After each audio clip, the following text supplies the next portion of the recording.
bersyukur pada Tuhan Yang Maha Esa, yang mana pada hari ini kita masih diberi kesehatan, walafiat, dan begitu pun buat rekan-rekan dimanapun berada, di rumah maupun ataupun masih ada dalam dunia pekerjaan. Mudah-mudahan Anda diberi kesehatan, walafiat semuanya. Di saat pada masa-masa seperti ini, mungkin orang-orang takut berkeluar rumah dikarenakan lagi ada darurat virus corona COVID-19.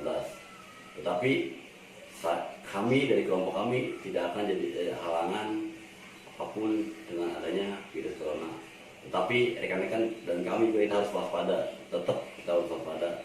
Yang namanya virus dimanapun pasti ada. Nah baik, sebelumnya saya akan mengucapkan terima kasih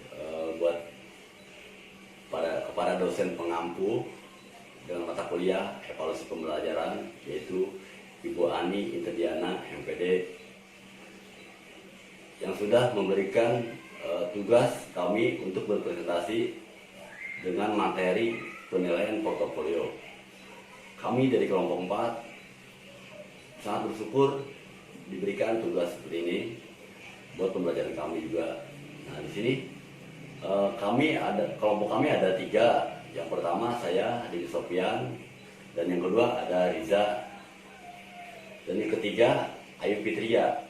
Nah yang kebetulan Ayu Fitria ini beliau sedang mengandung kehamilannya anak pertama, jadi beliau tidak bisa bergabung presentasi langsung dengan kami, dan beliau mau presentasi di rumahnya sendiri dan akan menjelaskan materinya juga. Berikut beberapa materi yang akan kami bahas, yaitu tentang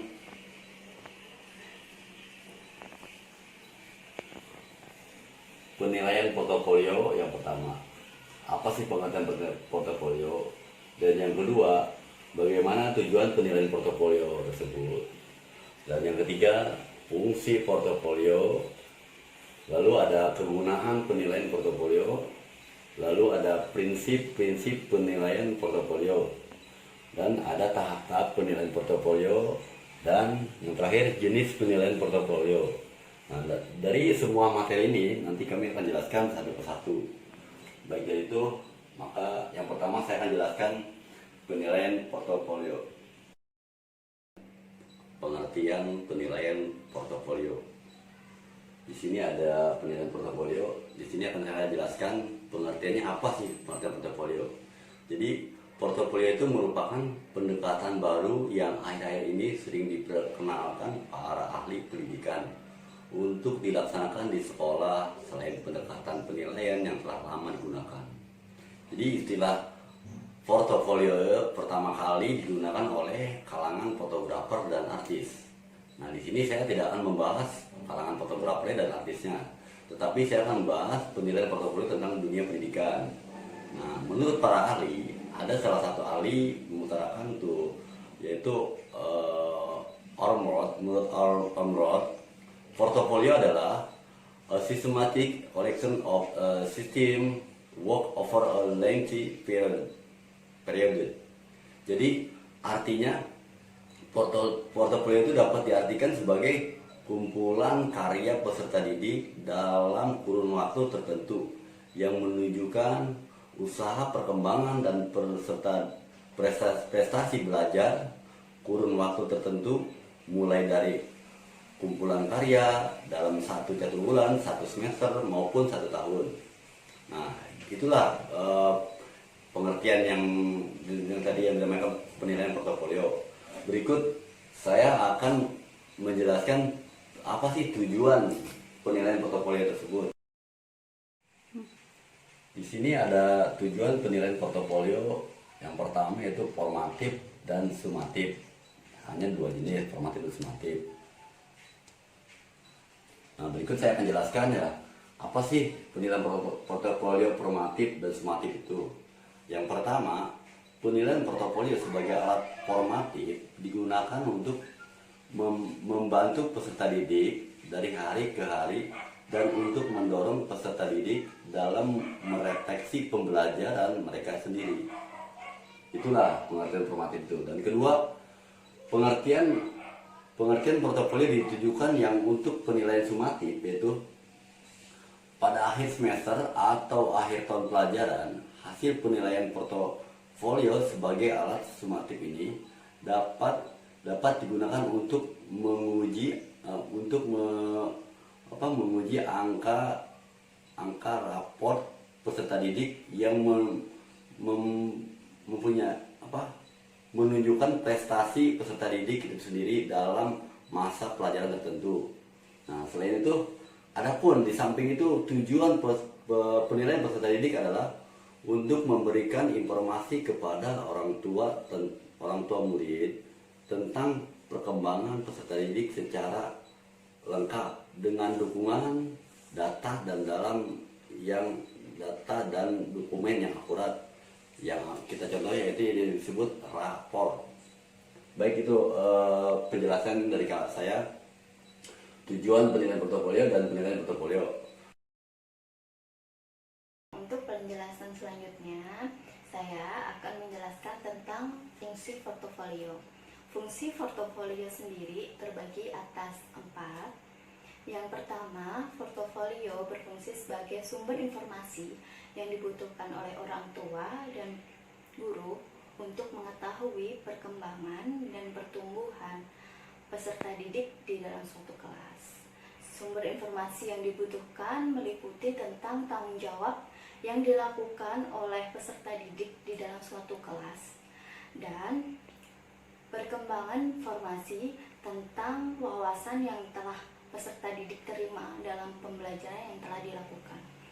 Yang kedua, fungsi portofolio sebagai alat pembelajaran karena itu merupakan komponen kurikulum yang harus dilakukan oleh guru untuk mengetahui sejauh mana peserta didik dapat menangkap pembelajaran yang telah ibu guru sampaikan. Yang ketiga, portofolio berfungsi sebagai alat penilaian secara otentik. Alat penilaian secara otentik yaitu penilaian yang real telah dilakukan oleh peserta didik, karena di situ terkumpul dari hasil karya dan proses yang telah dilakukan oleh peserta didik tersebut. Dan yang terakhir, fungsi portofolio sebagai sumber informasi yang dibutuhkan oleh peserta didik itu sendiri, sehingga peserta didik dapat melakukan self assessment. Apa self assessment itu? Self assessment itu berfungsi untuk dia dapat mengetahui kelebihan dan kekurangan yang telah ia dapatkan. Mungkin dari kelebihan itu dapat ditingkatkan lagi menjadi potensi diri atau menjadi hobi, dan yang kemudian untuk kekurangannya mungkin dapat ditingkatkan lagi bagaimana cara mengejarnya agar kekurangan itu menjadi kelebihan lagi. Selanjutnya yaitu prinsip-prinsip penilaian portofolio. Di dalam prinsip-prinsip penilaian portofolio terbagi atas 5, yaitu mutual trust, yang kedua confidentiality, yang ketiga joint ownership, yang keempat satisfaction, dan yang terakhir yaitu relevance. Dan saya akan menjelaskan satu persatu tentang prinsip-prinsip penilaian portofolio. Untuk yang pertama yaitu mutual trust, yaitu saling percaya, di mana jangan ada rasa saling curiga antara guru dan peserta didik atau dengan peserta didik lainnya. Seharusnya menciptakan suasana yang saling menghargai, saling tolong-menolong, membantu, dan menghormati peserta didik lainnya, sehingga menciptakan suasana penilaian yang kondusif. Yang kedua yaitu confidentiality, yaitu kerahasiaan bersama. Dan jadi guru itu harus merahasiakan hasil pekerjaan dari peserta didik itu, baik perorangan ataupun kelompok, kepada pihak lainnya sebelum diadakannya pameran. Yang ketiga joint ownership. Joint ownership itu milik bersama. Jadi hasil pekerjaan peserta didik itu milik bersama juga dengan guru, sehingga penyimpanannya dan peletakannya harus diperhatikan agar tidak terjadi kerusakan dan kehilangan. Keempat yaitu satisfaction, yaitu kepuasan. Jadi komponen yang ada dalam penilaian portofolio itu harus sesuai dengan standar kompetensi, kompetensi dasar, dan indikator. Karena penilaian portofolio tersendiri adalah bukti karya yang dilakukan oleh peserta didik sebagai hasil pembelajaran yang telah dilakukan oleh guru. Dan yang terakhir yaitu relevance. Relevance sendiri yaitu kesesuaian. Jadi penilaian portofolio itu harus sesuai dengan standar kompetensi yang telah ditetapkan. Assalamualaikum warahmatullahi wabarakatuh. Perkenalkan, nama saya Ayu Fitria. Di sini saya akan menjelaskan tentang kelebihan dan kekurangan penilaian portofolio. Yang pertama, kelebihan penilaian portofolio itu ada 12 poin, tapi saya akan menjelaskan 3. Yang pertama, 1, peran serta peserta didik secara aktif dalam kegiatan penilaian. Yang kedua, membantu guru mengidentifikasi program pembelajaran. Yang ketiga, meningkatkan guru memberikan hadiah belajar peserta didik. Yang kekurangan penilaian portofolio itu ada 11 poin, tapi saya akan menjelaskan 3 juga. Yang pertama, 1, membutuhkan waktu yang relatif lama. Kedua, guru berorientasi pada penerapan hasil akhir. Yang ketiga, belum tersedianya kriteria yang penilaian yang baku. Selain kelebihan dan kekurangan penilaian portofolio, saya juga akan menjelaskan tentang jenis-jenis penilaian portofolio. Jenis-jenis penilaian portofolio itu terbagi menjadi beberapa macam. Yang pertama, 1, portofolio proses. Portofolio proses merupakan menunjukkan tahap belajar perkembangan peserta didik dari waktu ke waktu untuk menunjukkan kegiatan pembelajaran mencapai standar kompetensi. Yang kedua, portofolio produk, yang dimana portofolio ini hanya menekankan pada penguasaan materi dari tugas yang dituntut dalam standar kompetensi dasar dan sekumpulan indikator pencapaian hasil belajar, serta hanya menunjukkan evidence yang paling baik tanpa memperhatikan bagaimana dan kapan evidence tersebut diperoleh. Dan untuk portofolio produk juga terbagi menjadi 2 macam. Yang pertama yaitu portofolio tampilan, yang kedua portofolio dokumen. Selain itu, adapun tahapan-tahapan penilaian berbasis portofolio. Dalam buku evaluasi yang ditulis oleh Zainal Arifin pada tahun 2009-2012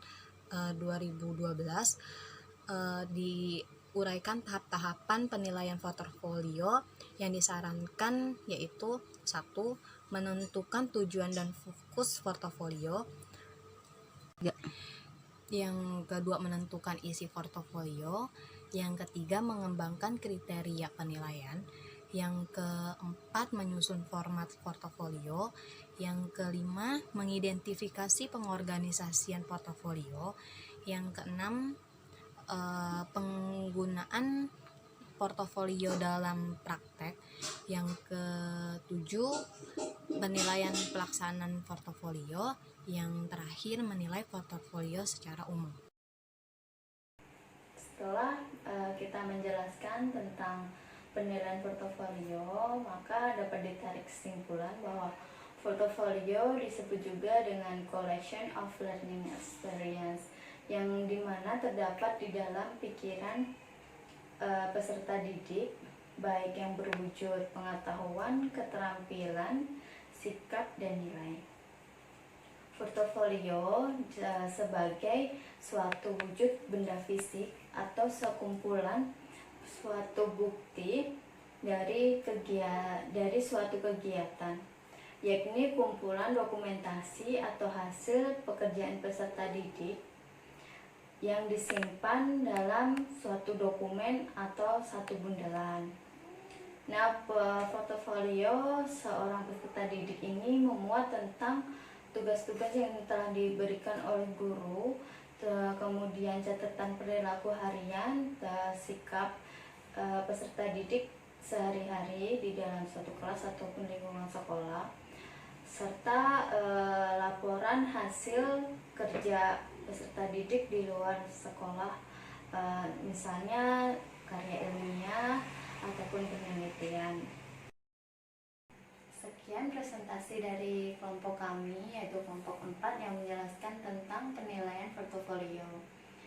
Dari penjelasan kami mungkin ada salah kata ataupun salah penjelasan yang mungkin kurang penjelasan dari penilaian portofolio tersebut.